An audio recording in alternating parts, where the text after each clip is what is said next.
مازال aucun problème صحيح خليها هكا. les qualités les critères de faire les ablutions. Donc les critères pour faire les ablutions, d'abord niya, intention, parce que les ablutions c'est une adoration d'Allah subhanahu wa ta'ala, ibada min ibadat. Donc dans toutes les adorations, ils font l'intention. Le moment où on commence à faire les ablutions, la même chose pour les grandes ablutions, il faut quand même l'intention pour faire cette adoration. Ça c'est le premier critère. Le deuxième critère, qu'on lave le visage au moins une fois. Grâce au wajh. Parce que ces critères, ils sont récités dans le verset du Coran, le verset 5 du Coran, dans la sorte de table, de Maïda. Ya ayyuhalladhina amanu idha qumtum ila as-salat. Donc c'est ça le niya. Qumtum ila as-salat, farsilu wujuhakum wa aydiyakum, donc le visage et les mains. إلى المرافق وامسحوا برؤوسكم, essuie les cheveux, la tête, وأرجلكم, donc غسل الرجلين إلى الكعبين. C'est ça les grandes. Bien sûr, il y a les autres critères comme les malikites, comme quelqu'un par exemple, il commence la prière, il commence les ablutions, il ne faut pas qu'il s'arrête jusqu'à la fin. C'est par exemple quelqu'un, il a commencé à prier, à faire les ablutions, il y a un téléphone qui sonne. Ou quelqu'un à la porte, il sonne à la porte. Donc lui, il coupe les ablutions, il fait répondre au téléphone, il fait ouvrir la porte. À ce moment-là, donc, si juste pour ouvrir la porte, il rentrait et terminer les ablutions, c'est possible. Mais s'il reste longtemps que les autres organes qu'il a déjà, ils sont déjà séchés, à ce moment-là, il faut qu'il refaire toutes les ablutions. Voilà donc en général les critères des ablutions. قلنا العربية قلنا فرائض الوضوء يعني مذكورة أساسية في الآية الكريمة يا أيها الذين آمنوا إذا قمتم إلى الصلاة. فكلمة قمتم الفقهاء هنا فهموا منها النية. قمتم بمعنى إذا أردتم أن تقوموا للصلاة، فهنا النية لا تشير إلى النية. ثم الآية صرحت بأربع أركان أساسية: فاغسلوا وجوهكم وأيديكم إلى المرافق وامسحوا برؤوسكم وأرجلكم قراءتين إلى الكعبين. هذه إذن 4 أو 5. أضاف بعض الفقهاء الموالاة، أضافوا أيضا الدلك، بمعنى أنك لما تمر يدك على الماء لابد أن تدلك، بمعنى تضع يدك تحت الحنفية، مش فقط تخلي الماء يسيح، لابد أنك مع هذا تمر يدك على الذراع أو كذلك على الأرجل لما تغسل. هذه أهم أركان الوضوء. La question suivante. Pour les grandes ablutions, les femmes doivent-elles laver tous les cheveux ou peut-elle juste passer de l'eau devant la racine au-dessus du front? Autre question. هذه كمل في هذه يا شيخ بعد ما نشوفوا في الموضوع السجاج. Bien sûr, c'est cette question. Beaucoup de femmes, sœurs, qui posent cette question. Je trouve quand même, il y a quelques savants dans le 6e ou 7e siècle, des Malikites qui disent que ce n'est pas une obligation pour. Donc le mieux, bien sûr, que la femme elle passe l'eau sur le cheveu entier, mais au moins elle passe la main sur l'eau sur le cheveu seulement, pas uniquement les racines. Il y a des autres avis qui disent que l'essentiel, que les racines ils sont quand même mouillées. C'est tout, pas les cheveux entiers. Donc la femme à ce moment-là, elle peut tacher ses cheveux à n'importe possibilité, mais ils arrivent quand même à rentrer ses doigts jusqu'aux racines du cheveu. C'est pas grave, Inch'Allah Ta'ala, même إذا كان ما وصلش إلى الرأس كله. فهذا إذا قلنا جواب إن بعض الفقهاء يقولون بأنه بالنسبة لغسل رأس المرأة يمكن المرأة أن تغسل رأسها بطريقة إما أنها أن تبلل قليل شعرها فقط أو يمكن أن تبلل أصول الشعر، بمعنى تصل إلى أصول الشعر وليس شرط أنها تصب الماء صبا على كل شعرها، وهناك أقوال وإن كانت مرجوحة لكن يمكن أن تكون راجحة في هذا الوقت. Juste avant qu'on donne une question à la salle, ensuite je continuerai les questions. Il y a 3 questions sur les funérailles. Donc la première, c'est quelles sont les dispositions des funérailles, surtout de la présentation des condoléances. La deuxième, quel est votre avis lorsqu'on mange chez une personne décédée alors que ce sont les voisins qui ont préparé le repas? Ou la dernière, quand il y a une femme qui embrasse un mort, c'est un homme, alors qu'elle n'est pas sa femme. Donc c'est sa sœur ou là, sa nièce ou alors qu'un homme embrasse une femme morte alors qu'elle n'est pas son mari.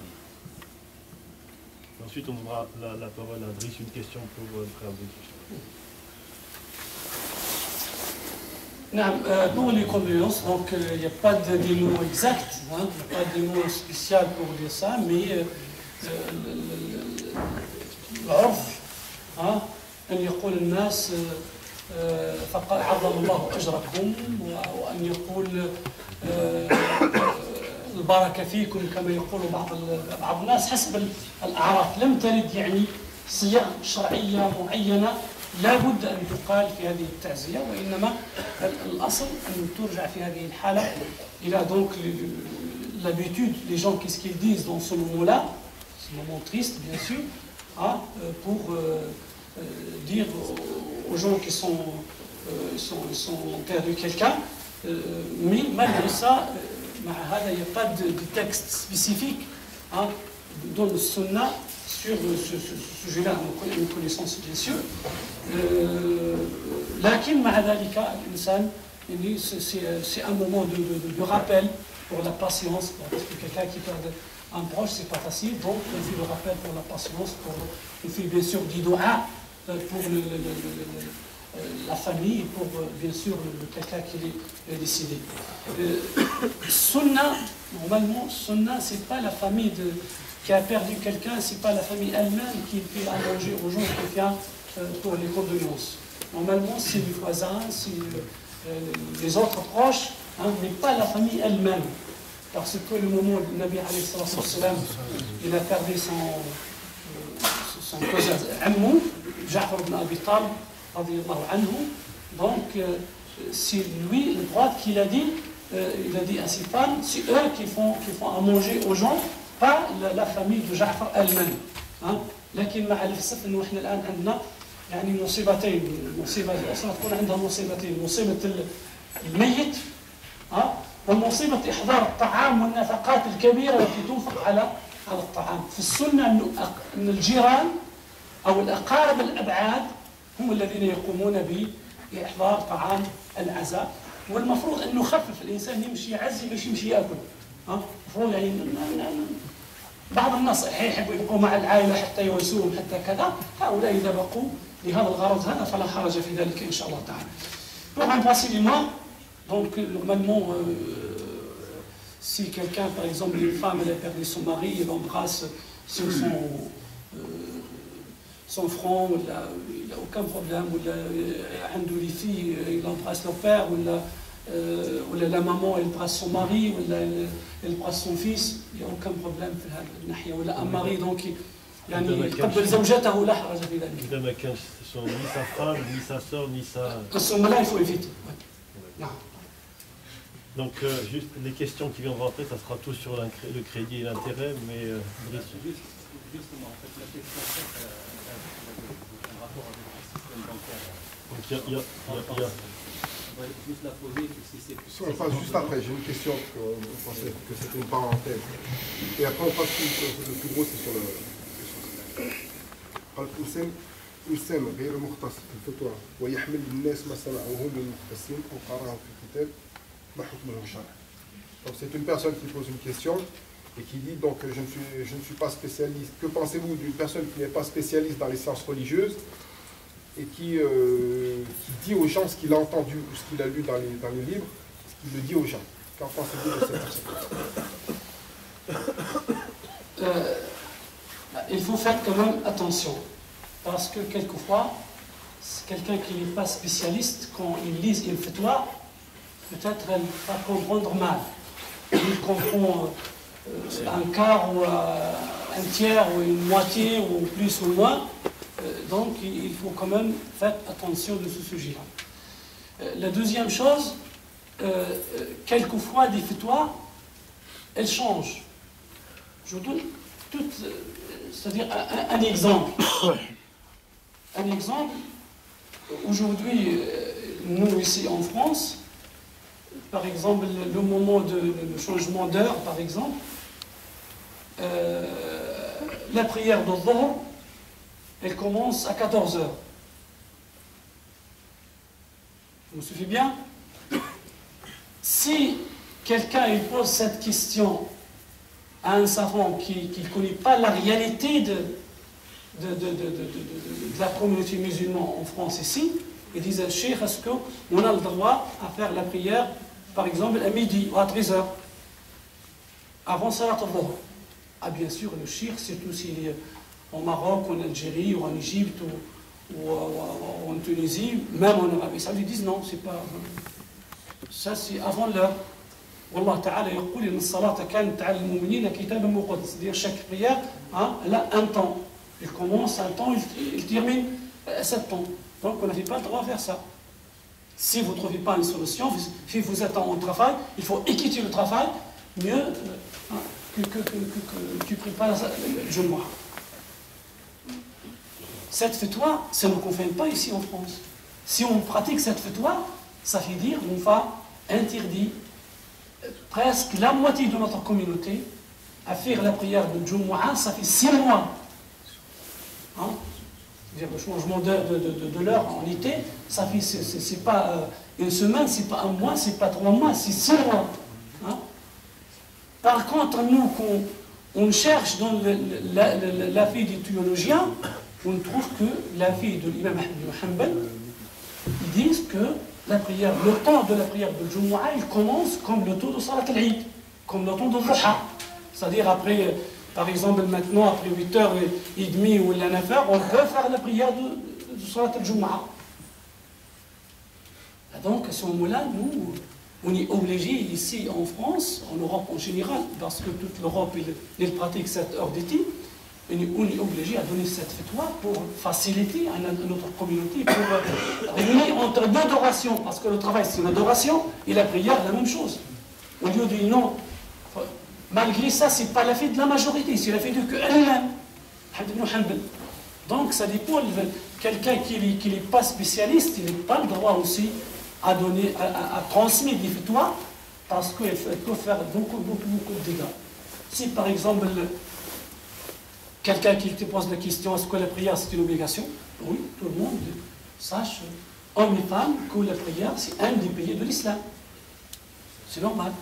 Mais pour lire une fatwa, ça concerne un sujet spécial, et il transmet cette fatwa, on dit, Cheikh Foulan, il a dit ça ou il a dit ça, il faut faire attention. Il y a des questions sur... on va poser des questions sur l'intérêt. Ensuite, comme on a dit, vous poserez des questions, Inch'Allah. Parce que je n'ai pas vous poser des questions, je les ai déjà là. Donc, c'est tout ce qui tourne autour de l'intérêt, du prêt-intérêt ou d'achat d'appartement. Donc, le découvert bancaire est-il autorisé? On peut prendre un crédit quand on est... Le découvert d'abord, doucement. D'abord, le découvert bancaire, c'est ça? Oui.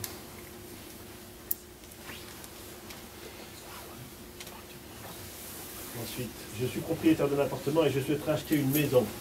Est-ce que je peux louer cet appartement et faire un crédit pour l'achat de la maison? Ou alors, est-ce que je peux acheter une maison à crédit?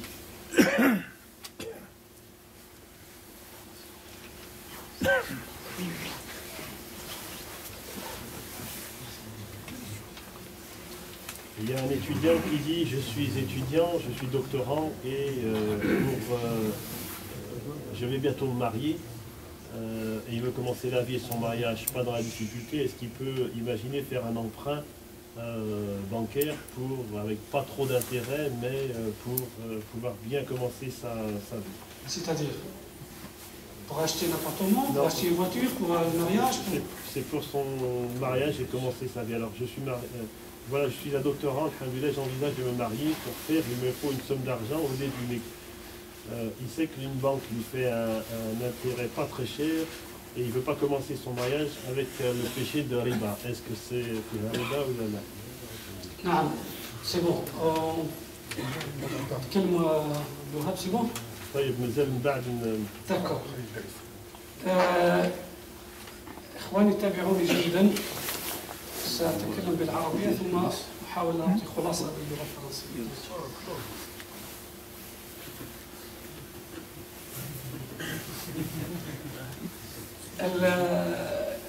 أريد أن أتكلم عن موضوع الربا. الفقهاء قسموا الربا إلى قسمين، هناك ربا الفضل وربا النسيئة.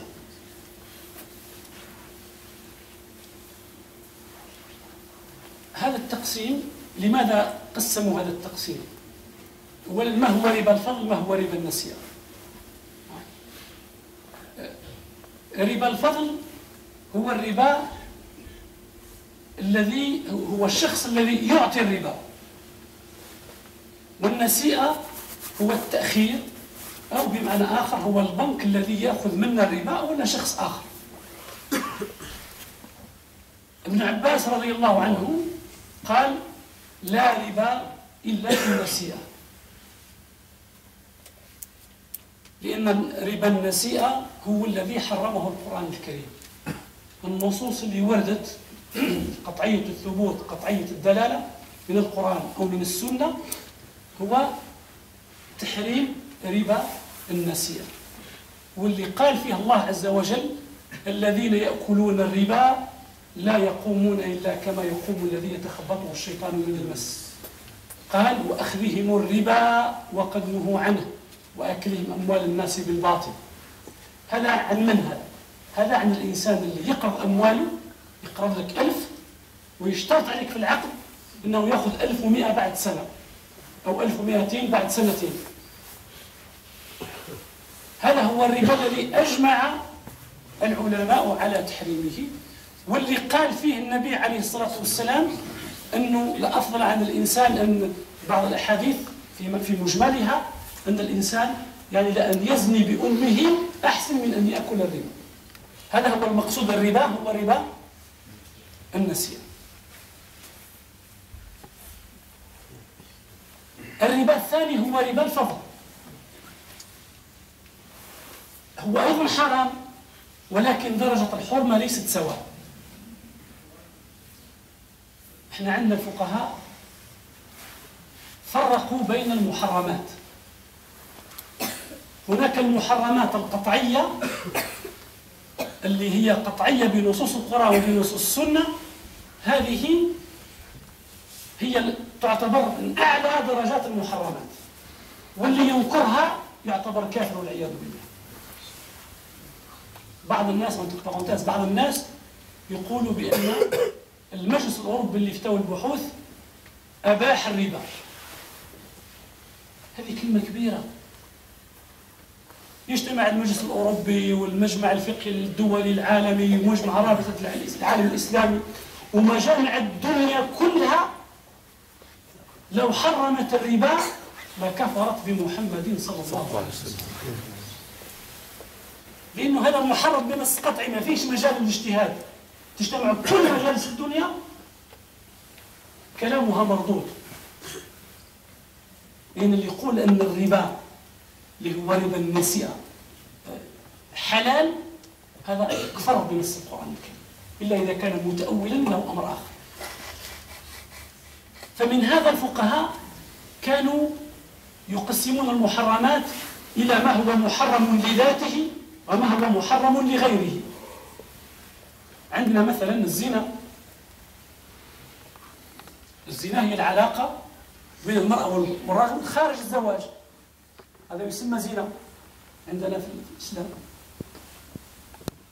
هذا محرم لذاته، لكن هناك أشياء أخرى حرمها الإسلام لها علاقة بهذا الموضوع. فالإسلام حرم مثلا النظر للمرأة الأجنبية من الرجل، والعكس كذلك. الإسلام حرم الخلوة بالمرأة الأجنبية في مكان بعيد عن الناس يمكن يقع منهم الحرام. الإسلام حرم المصافحة الأجنبية، الإسلام حرم التقبيل ببيز مع المرأة الأجنبية. لماذا حرم هذه الأشياء؟ حرمها حتى يقطع الطريق، حتى ما يصلش الإنسان لما هو أكبر، وهو والعياذ بالله الزنا. ولذلك الفقهاء قالوا هناك ما هو محرم لذاته اللي هو الزنا، وما هو محرم لغيره. المحرم لغيره هو النظر المرأة الأجنبية، المصافحة الأجنبية، تقبيل الأجنبية، الخلوة بالأجنبية، السفر مع الأجنبية. لماذا؟ لأن هذه المحرمات اللي هي أقل درجة قد تؤدي إلى المحرم الكبير. فلذلك احنا عندنا الربا، الفقهاء قسموه بهذا التقسيم، ولكن احنا لما نجيو نتكلموا عن الربا الآن بعض طلاب العلم حتى بعض الفقهاء يقول لك الربا حرام اون بلوك هكذا. هذا من الناحية العلمية غير صحيح، من الناحية الشرعية غير صحيح، من غير ما نذكر هذا التقسيم غير صحيح. نعم هناك حديث النبي عليه الصلاة والسلام صحيح مسلم يقول هما يعني آكل الربا وموكله يقول هما في الإثم سواء. لكن هذا الحديث هذا لا يرتقي إلى درجة الحديث المتواتر، لا يجعل الربا اللي يعطي الربا في مرتبة الذي يأكل الربا، ليسوا سواء. عن الحديث وارد في هذا. ولهذا ابن القيم رحمه الله يقول أنه ما حرم تحريم مقاصد اللي هو المحرم لذاته، قال لا يباح إلا للضرورة. وما حرم تحريم وسائل اللي هو أقل، لأن هناك مقاصد وهناك وسائل، وما حرم تحريم وسائل يباح للحاجة، والحاجة دائما أقل من الضرورة. فلذلك فتوى المجلس الأوروبي للإفتاء والبحوث لم تبيح الربا، قالت بأنه في بداية أنه القرض الربوي الذي تتعامل به البنوك هو من الربا المحرم الذي يعد من الموبقات السبع. ثم ذكرت الفتوى مجموعة من القضايا، وفي الأخير قالت بما أن البنوك الإسلامية والمؤسسات المالية الإسلامية غير موجودة في فرنسا وفي أوروبا، وبما أن البيت السكن أصبح من الحاجيات الأساسية وقد يكون من الضروريات، يجوز للمسلمين في غياب البنوك الإسلامية أن يتعاملوا بهذه القروض مع حرمتها. وبالتالي يصح لكل إنسان عنده يريد أن يقترض من أجل أن يشتري البيت أو أن يعني سواء كان بيت يعني أبارتمان ولا ميزون، لا حرج في ذلك، ولكن بشرط أن يكون هذا البيت هو بيت للسكن وليس بيت من أجل الكراء، كما يقول صاحب السؤال أنه هو كان عنده أبارتمان والآن يعني un appartement, mais il a besoin maintenant d'acheter une maison. Est-ce qu'il a le droit de laisser cet appartement en location? Non, il n'a pas le droit de faire ça. Il faut qu'il fonde cet appartement. Donc, le moment où il reçoit son argent, donc s'il a besoin d'un crédit, à ce moment-là, pour acheter une maison, elle peut le droit acheter une maison. Donc, avant de traduire, je demanderai aux frères et aux hommes de vous rapprocher, de laisser un peu plus de place pour nos sons derrière. Là, il y a rapprocher. Donc, en général, il y a malheureusement aujourd'hui, on attend que les ulama, soit notre ulama ici en France, soit en général en Europe, soit dans le pays musulman, ils donnent, c'est-à-dire une globalité de l'usure et dit que l'usure, en général, comme ça, l'usure c'est haram. Toutes sortes d'usure c'est haram. Mais en réalité, c'est pas vrai, mais il y a une différence. Les savants, les anciens savants, à partir de Ibn Abbas, radiyallahu anhu, ils ont fait la différence entre quelqu'un qui reçoit les intérêts et quelqu'un qui donne les intérêts, qui paye les intérêts. Donc il y a deux sortes de riba. parce que quelqu'un qui reçoit les intérêts, il n'est pas dans l'obligation pour prendre les intérêts. Mais celui qui il est obligé, peut-être il est dans le besoin ou dans la nécessité, donc il passe par cette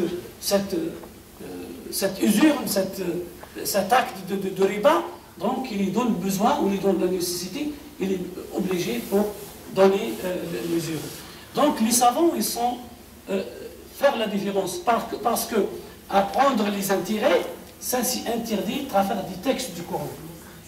Il y a une limite du savant musulman, le musulman, il n'a pas le droit du tout à recevoir des intérêts. Il n'y a pas le droit aujourd'hui, quelqu'un qui, par exemple, il prend un somme d'argent à quelqu'un d'autre, il fait dans l'acte de crédit qu'il reçoit, par exemple, après un an ou 2 ans, il reçoit 50 euros, 100 euros, ou 1 euro de plus. Ça, c'est les intérêts que l'islam il a interdit. Donc les savants, ils sont faire la différence entre les 2 degrés de haram, parce que le haram, ce n'est pas une globalité. Hein? J'ai donné un exemple. Par exemple, l'islam, il a interdit les relations hors mariage. Ça, c'est le zina, c'est de l'adultère, c'est haram, billah. Mais il a interdit aussi le regard. Il a interdit aussi qu'une femme et un homme qui ne sont pas mariés vont être isolés dans un coin, dans un lieu, il n'y a personne qui le voit. Il a interdit aussi un homme et une femme qui ne sont pas mariés, ils ne sont pas, c'est-à-dire frères et sœurs, ils voyagent ensemble. Donc pourquoi il y a cette interdiction? Pour ne pas y arriver au grand péché. Donc ça c'est un péché, mais le degré de péché c'est pas le même. Donc c'est pour ça, c'est ça la conclusion. Donc quelqu'un qui emprunte l'argent de la banque, à ce moment-là, donc il est obligé pour payer. Par exemple, il y a une question aussi, quelqu'un qui a des déficits de son compte. Donc il a acheté des choses, ou il a payé des choses, après il est obligé, donc la banque de payer à sa place, et après il demande des intérêts. Il faut quand même éviter ça. Chacun, donc, il traverse ses relevés de compte, et chacun il sait combien d'argent dans son compte. Hein? Sauf vraiment s'il il est quand même tombé dans un gros problème, il n'y a pas d'autre possibilité. Donc à ce moment-là, il est dans le besoin ou dans la nécessité, mais c'est lui qui paye. Donc il est dans un péché, mais le péché, ce péché-là, il est moins que l'autre. Le frère qui a posé la question, j'ai répondu à la question de l'appartement. Acheter une maison à crédit ou un appartement à crédit. Oui, j'ai répondu. Donc, ça, c'est une fatwa du Conseil européen de recherche. Donc, il a donné cette fatwa à la communauté musulmane parce que jusqu'à aujourd'hui, il n'y a pas des banques musulmanes ici en France. Il n'y a que le banque Shabi qui a écrit ce que j'ai entendu, comment il s'appelle, compte halal. C'est quoi le compte halal? Le compte halal, c'est un compte courant que la banque, si ça s'appelle halal, moi, j'aime pas utiliser le mot halal. On peut dire un compte courant sans intérêt. Pourquoi on utilise le mot halal comme ça pour tirer les clients? Comme l'autre il a fait Mekka Kula, l'autre Zamzam Kula, je ne sais pas quoi. Pourquoi on utilise sinon? Ça concerne la religion pour tirer les gens. Et après, peut-être la réalité c'est pas ça, et la vérité c'est pas ça. Il faut faire attention à ces mots-là, ou les gens qui sont en train de jouer avec ces mots-là. Donc quelqu'un qui est dans le besoin, dans la nécessité, donc je dis que le Conseil européen du Turc, il a donné cette fatwa pour les musulmans en Europe en général, parce qu'il n'y a pas des banques musulmanes ici en France, ou des sociétés qui font des crédits sans intérêt. À ce moment-là, donc on est obligé à passer par là, jusqu'Inch'Allah un jour. Il y a une grande discussion aujourd'hui en France, ça fait depuis 2008, depuis la première crise financière au monde. Depuis cette époque-là, il y a des discussions, il y a des congrès, il y a des colloques sur ce sujet-là, mais jusqu'à aujourd'hui, la réalité, jusqu'à aujourd'hui, il n'y a rien des banques qui passaient par c'est-à-dire ces actes-là. Le frère, l'étudiant qui va se marier, le frère qui va se marier, va commencer sa vie, Inch'Allah. Après, il termine ses études, il commence à travailler, donc il va se marier, bah, j'espère que le mieux essayer à éviter ce crédit pour, Inch'Allah Ta'ala, je pense que si sa famille elle est dans les aides, la famille de sa femme aussi, lui-même et sa femme, et chacun il fait le nécessaire pour éviter ce crédit, parce que si c'est un crédit bien sûr pour le couple, pour les deux, mais Inch'Allah, si vraiment il n'y a pas d'autre possibilité, il n'y a pas d'autre solution, ben, à ce moment-là, donc il faut quand même demander directement un fatwa sur un cheikh, peut-être Inch'Allah, peut trouver une solution, Inch'Allah. Mais moi, je ne conseille pas quelqu'un qui commence sa vie comme ça pour prendre un crédit pour le mariage ou pour la location d'un appartement ou le hajj. On va passer aux questions donc, des personnes ici présentes. Donc il y avait Driss, ensuite il y a Karim. Mais, juste deux, parce que je donne priorité à ceux qui ont répondu, qui ont posé des questions dans la boîte depuis une semaine. Hein, c'est ce qui était convenu entre nous et vous. Vous posez des questions dans la boîte, je les expose, ensuite on donne la parole à la salle. Et les questions qui arrivent, elles passeront après. Mais là, exceptionnellement, on donne à la salle deux, trois questions. Vous pouvez nous parler un peu du système bancaire français, des différents comptes qui existent. Qu'est-ce qui est bon, qu'est-ce qui n'est pas bon à la France? En France? Oui, en France, le système bancaire livré, après les comptes courants, le compte, le livret A, tout ça, après tous ces livrets-là, qu'est-ce qui... Est-ce que... À ma connaissance, je ne suis pas spécialiste dans ce domaine-là, mais à mes connaissances, tous sont tous des crédits. Hein, des crédits, bien sûr, il y a des intérêts dedans, il faut éviter. N'importe quel musulman ou musulmane qui reçoit des intérêts, il faut quand même débarrasser de ces intérêts-là, donner ça pour les associations, surtout les associations qui travaillent dans l'éducation, soit des écoles comme le Kindi, soit des écoles coraniques dans la semaine ou dans le week-end. Par contre, il y a une possibilité pour passer à travers le leasing. Hein? C'est vrai, c'est cher. Hein? Le leasing, c'est peut-être cher plus que les intérêts. Hein? Mais parce que le leasing, ça veut dire quoi le leasing? Quelqu'un, il achète par exemple une voiture, hein, il paye chaque mois, ça s'appelle location-vente. C'est-à-dire, c'est une location, la voiture n'est pas non.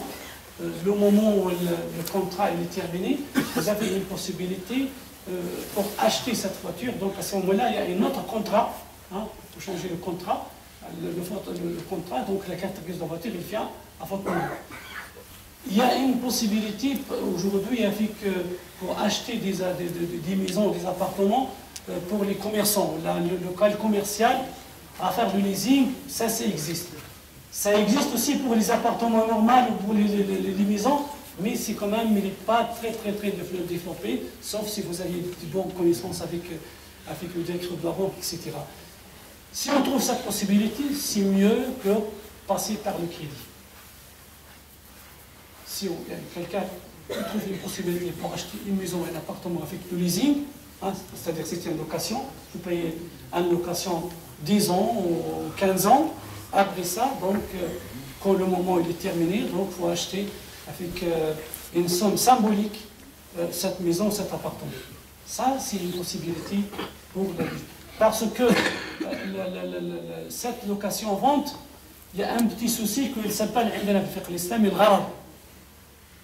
Comme les assurances, par exemple. L'assurance, on paye chaque année, chacun qui a une voiture, chaque année il paye une somme pour l'assurance de la voiture, parce que c'est obligé, la loi il l'oblige à faire ça.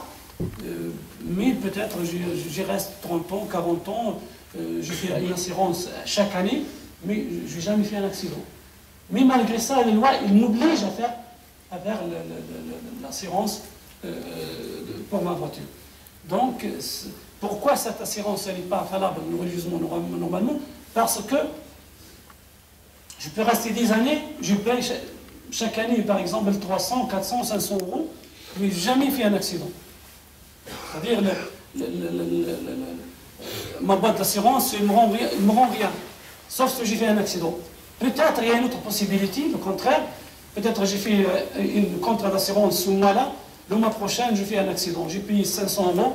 Peut-être l'assurance, il me rembourse 4 000, 5 000, ou là, il repart ma voiture à cette somme-là, 4 000, 5 000, 6 000 €. C'est pour ça, ces actes-là, ils ne sont pas quand même nahir islamia, ils ne sont pas valables. Mais mieux que les actes pour passer pour le riba. Karim, salam alaikum. Pour ces éclaircissements. Donc j'ai une question à vous poser. En fait, je pense que la semaine dernière, vous avez fait partie du colloque au niveau du calendrier pour le ramadan, Oui. selon calcul astronomique ou pas. Est-ce que vous pouvez nous éclaircir sur cette question-là et s'il y a une décision qui a été prise, est-ce que vous pouvez nous la dire? Inch'Allah. Vous assistez avec nous le colloque? Malheureusement non, mais je l'ai suivi de loin, on va dire. Ben, ça, c'est un grand problème. Moi, j'ai fait la différence entre les problèmes, si on a un problème entre les associations musulmanes, mais ce problème-là, il sort à la société, comme le problème, si il y a une divergence entre la communauté musulmane, pour le commencement de Ramadan ou pour l'Eid. Hein? Donc, cette divergence, donc, la société elle est au courant de ça. Hein? Par contre, on a une divergence aujourd'hui dans le temps de prière. Mais ça, il reste toujours une différence à l'intérieur de la communauté. Donc, أنا أفرق بين الخلاف الذي يعني يتعدى إلى المجتمع وتخرج أخباره وآثاره وسلبياته للمجتمع، وبين الخلاف اللي يبقى دائما خلاف داخلي بيننا. فبداية رمضان ونهاية رمضان لو اختلفنا المجتمع سيسمع هذا الخلاف وسيتكلم عنه. لكن أوقات الصلاة نختلف فيها، ليس هناك مشكل، يبقى هذا مشكل لازم نحلوه، لكن يبقى دائما entre la communauté musulmane. Chaque année, on se réunit à la fin du mois de Sha'ban, la dernière nuit du mois de Sha'ban et le dernier jour, la dernière nuit du mois de Ramadan, on se réunit à la mosquée de Paris. Toutes les composantes de CFCM sont là. On commence à discuter. Comment on va faire demain? Est-ce que demain c'est le premier jour du Ramadan? Est-ce que demain c'est l'Eid ou pas? On reste. Et malheureusement, ce réunion-là, tout le monde est là. كما يقولوا ادخل يا مبارك وحمارك. كل الناس حاضر. اللي يفهم في الدين واللي ما يفهمش في الدين واللي يفهم في الحساب واللي ما يفهمش في الحساب. كل الناس حاضر. On n'a pas arrivé à terminer une règle scientifique ou une règle théologienne pour commencer ou pour terminer le mois de Ramadan. Chaque fois on dit à n'importe quel pays musulman qui lance que demain l'Eid, on fait l'Eid nous aussi. Si un pays musulman dit demain c'est le Ramadan, on fait. Mais malheureusement, la plupart des pays musulmans qui lancent ça, c'est l'Arabie Saoudite. Mais l'Arabie Saoudite, malheureusement, ce ne sont pas une méthode scientifique ni théologienne pour être juste de ce sujet-là. Dans ce colloque-là, il y a un des astronomes, il a dit qu'il y a un des savants saoudiens, il a fait une étude pour 46 ans, pour le commencement du Ramadan et de la termination du Ramadan en Arabie Saoudite. Il n'y a que 6 fois que l'Arabie Saoudite a commencé le Ramadan juste. Soit avant, soit après. Selon les calculs. Selon les calculs. Ça, c'est un Saoudien qui a fait cette étude-là. Donc, nous, on dit qu'on est aujourd'hui parce que sinon, on a le chiab, la retraite ou la crabe de la retraite, quand même, on a marché quand même pas mal d'années comme ça, al-baraka, mais aujourd'hui, on a quand même nos enfants, ils sont cadres dans la société. Il y a des couples qui sont cadres dans la société, donc ils ont besoin d'organiser leur. On a le droit à prendre une journée de l'Eid, soit Eid al-Fitr, soit Eid al-Adha. Mais on ne peut pas dire au patron, au chef de la société, je ne vais pas le téléphoner à 8h du soir, je lui dis écoutez, monsieur le directeur, demain je ne fais pas parce que demain c'est l'Eid. Aujourd'hui, même, il y a des associations qui ont de la capacité pour prendre un gymnase ou une grande salle, hein, ou une salle de congrès, pour réunir la communauté musulmane pour faire la prière ensemble. Il y a des associations maintenant qui payent 2 jours de location, de loyer, pour tenir une salle. Ils payent, par exemple, sans doute, c'est l'Eid al-Bi'a, le mercredi ou jeudi, donc au lieu de payer qu'une seule journée, donc ils payent 2 fois. C'est une punition. On n'a pas quand même, la communauté, elle n'est pas riche à ce point-là. Donc, le Conseil européen des recherches, ça fait depuis 2 ans, dans la 17e session, en Istanbul, il y a en 1919, donc il a étudié pour la 3e fois, donc le Conseil a fait une grande réflexion, une grande étude, une grande discussion avec les membres, donc il a décidé à prendre le calcul comme règle pour le commencement et la termination du mois de Ramadan. Nous, ici à l'UIF, on a réfléchi, parce que cette année, Dieu merci que l'Arabie Saoudite, elle n'est pas tombée juste dans... Ils sont quand même hors normes. C'est pour ça, nous, ici en France, on n'est pas tombé dans l'effervescence. Ce que je dis à l'Ikhwan de l'Ijtima, الحمد لله أن السعودية أخطأت حتى اجتمعنا نحن وإلا كان يكون هناك إشكال في ذلك الاجتماع. Donc on ne peut pas rester chaque année, la communauté. Et même après la réunion, j'ai rentré chez moi, donc j'ai en train d'écouter le France Info, j'ai écouté un des responsables du CFCM, hein, il a donné l'interview avec un radio, il a dit que, alhamdoulilah, on a vu la lune aujourd'hui, donc demain c'est l'Eid. Ici en France, on n'a jamais suivi la visibilité de la lune, jamais. On se réunit toujours, on fait des contacts avec l'Égypte, avec l'Arabie Saoudite, avec l'Algérie, on écoute les informations, si le Ramadan est commencé ou l'Eid ou pas. On n'a jamais suivi la visibilité de la lune. Donc l'UIAF, cette année, il a organisé ce colloque-là, c'est un grand colloque. Il y a 4 physiciens qui sont présents avec nous, il y a quand même une dizaine de savants musulmans qui sont suivis, qui sont présents à ce colloque-là. Bah, bien sûr, on a l'UIF, il a le président lui-même, c'est M. Koujaballah, il a invité Daïla Mouaka, le recteur de la mosquée de Paris, il a invité M. Moussaoui, qui représente les frères marocains, il représente aussi le président de CFCM. On a invité tout le monde, mais malheureusement, ils n'ont pas assisté avec nous à ce colloque-là. Maintenant, donc, le colloque, il a insisté beaucoup sur le calendrier, sur la décision du Conseil européen des recherches. Maintenant, Inch'Allah, peut-être le président va faire une commission pour aller vers la mosquée de Paris et aussi vers le CFCM et les frères marocains pour essayer à discuter ensemble pour adopter le calcul comme une règle pour la communauté musulmane en France. Cheikh Min Fadlik, j'ai beaucoup de questions.